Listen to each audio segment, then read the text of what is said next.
I now have the honour in introducing independent member from Bendigo, Victoria, Senator John Madigan.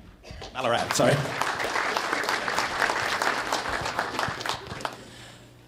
Thanks, Paul. Good evening, ladies and gentlemen, distinguished guests. I couldn't name you all, but thanks very much for the opportunity, invitation to come here tonight, Paul.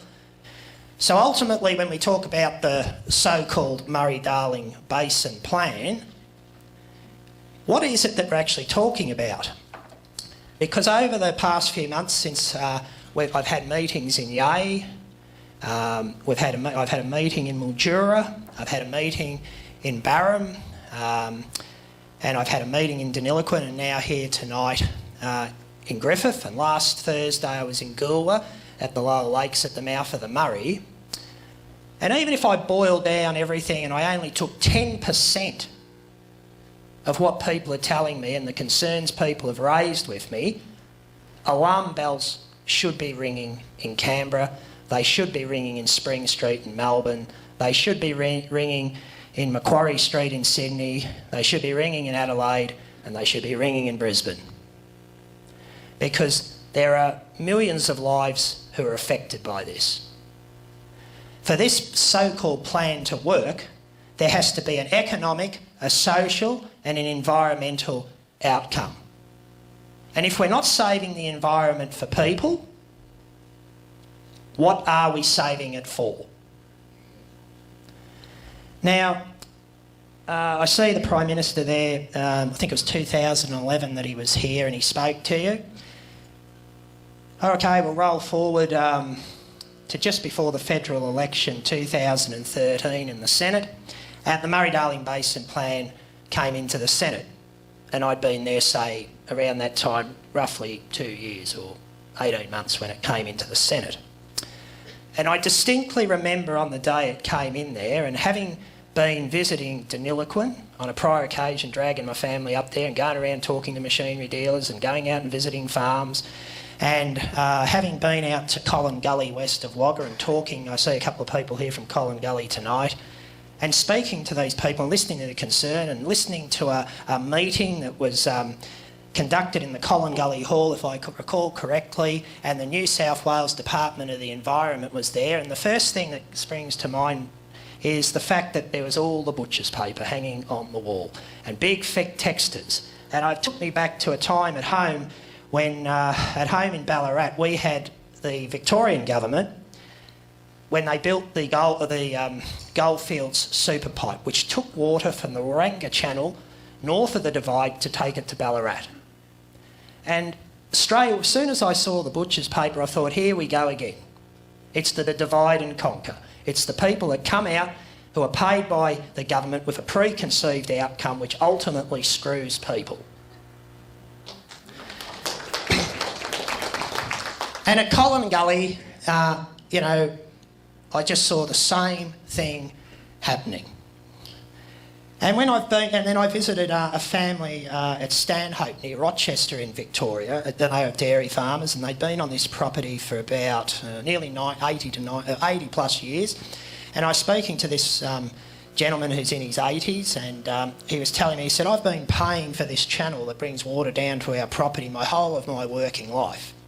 And now the government, the Victorian government, through Vic Super, is buying up all the land around here and they're drying off the farm. So he says, now what they've told me is they're going to shut the channel, and if I want the channel that I've been paying for my whole working life, we're going to shut the water off here, we're going to dig the bloody thing up, and if you want water, well, the main channel's, 1.5, 2 k's up the road, you can go and hire an excavator and you can get a contractor to run a pipe back to that channel and bring the water down to your property.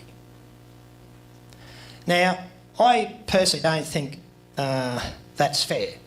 And then I've been up to Mathaura and I visited some people there whom I know and are good friends of mine, and one night there they took my wife and children and I out there and they said, see this channel? We haven't had water in it for 9 years. And we're paying for that. And he said to me, he said, at $130 a meg, John, I can't make any money. He said, so what, he said, I was told that user pays. Well, I'm not using any water. I can't even get water. There's no water in the channel. But I'm paying for it. I'm paying thousands of dollars a year for absolutely nothing. And then what leads me to be here today is that, as I say, when this plan came into the Senate and I was asked to vote on it, I abstained from the vote because it didn't make any bloody sense to me. And when I went round, I asked some of my fellow senators, what is this plan all about? Nobody could tell me. Nobody could explain it to me in, 20 succinct words what it all meant. Only a few weeks ago in Senate estimates, when I was asking questions about the so-called Murray-Darling Basin plan, I was told we're still finalising it. So I said, well, what did you vote on 18 months ago? What did you vote on? Even today, I've had phone calls from bureaucracy telling me, you shouldn't be going to Griffith whipping up trouble. I said, well, I'm not going to Griffith whipping up trouble. I said, you've caused the trouble because you've all sat on your fat asses doing nothing. Now, I'm not here to make grandiose promises to you. But, I made a commitment to the people in Mildura I spoke to. I made a commitment to the people in Yea. I made a commitment to the people in Deniliquin. I made a commitment to the people in Barham. And, you might say, why is it that a Victorian senator is interested in anything? Well, why is he in Griffith tonight? Because what happens in Griffith affects people in my home state of Victoria. It affects people in New South Wales. It affects people in South Australia. It affects people in Queensland. It affects food security. It affects the nation because we all, no matter who we are, where we live, what our backgrounds is, we all need water. It does not discriminate against any of us.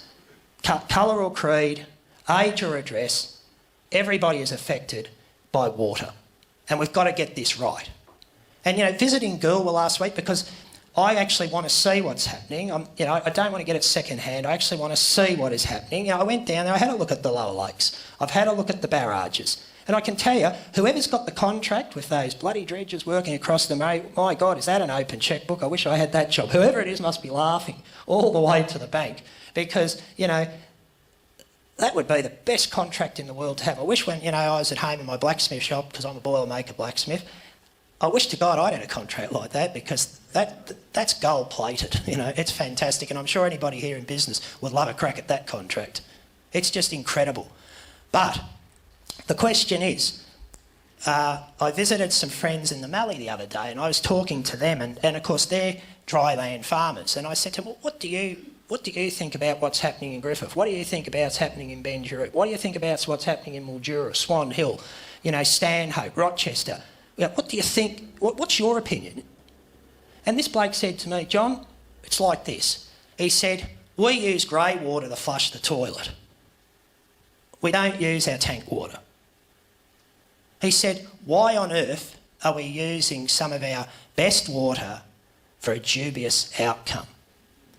What is the secret? Why aren't we prepared? Because we all make mistakes. Doesn't matter what persuasion a government is, they all make mistakes.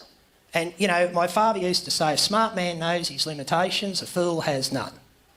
Now, what is the problem with pulling up and saying we need to reassess what is going on here? We need to check that there is a balance, that the three boxes are checked. The social, that's people, which in my view of the world is first and foremost. Second, the economy. And third, the environment. Because if we get it right, we'll all be winners and the environment will win too. So I thank you for coming tonight. I'm not going to bore you anymore. But I'm here to listen to you, to listen to your concerns and to take them back to Canberra for you, just like the people at Barham, just like the people in Mildura, just like the people in Yea. And we're all in this together and we've got to remember this. It's united you stand, divided you fall. And there are going to be people, and there are people putting out furphies out there. You must stand together. You must focus on what unites you and not what divides you. Because let me tell you, there are people out there who are dead frightened of what you think. My job as a politician, I believe, is to enhance people's lives, not make it tougher. And let's put the common good back into the Commonwealth. Thank you.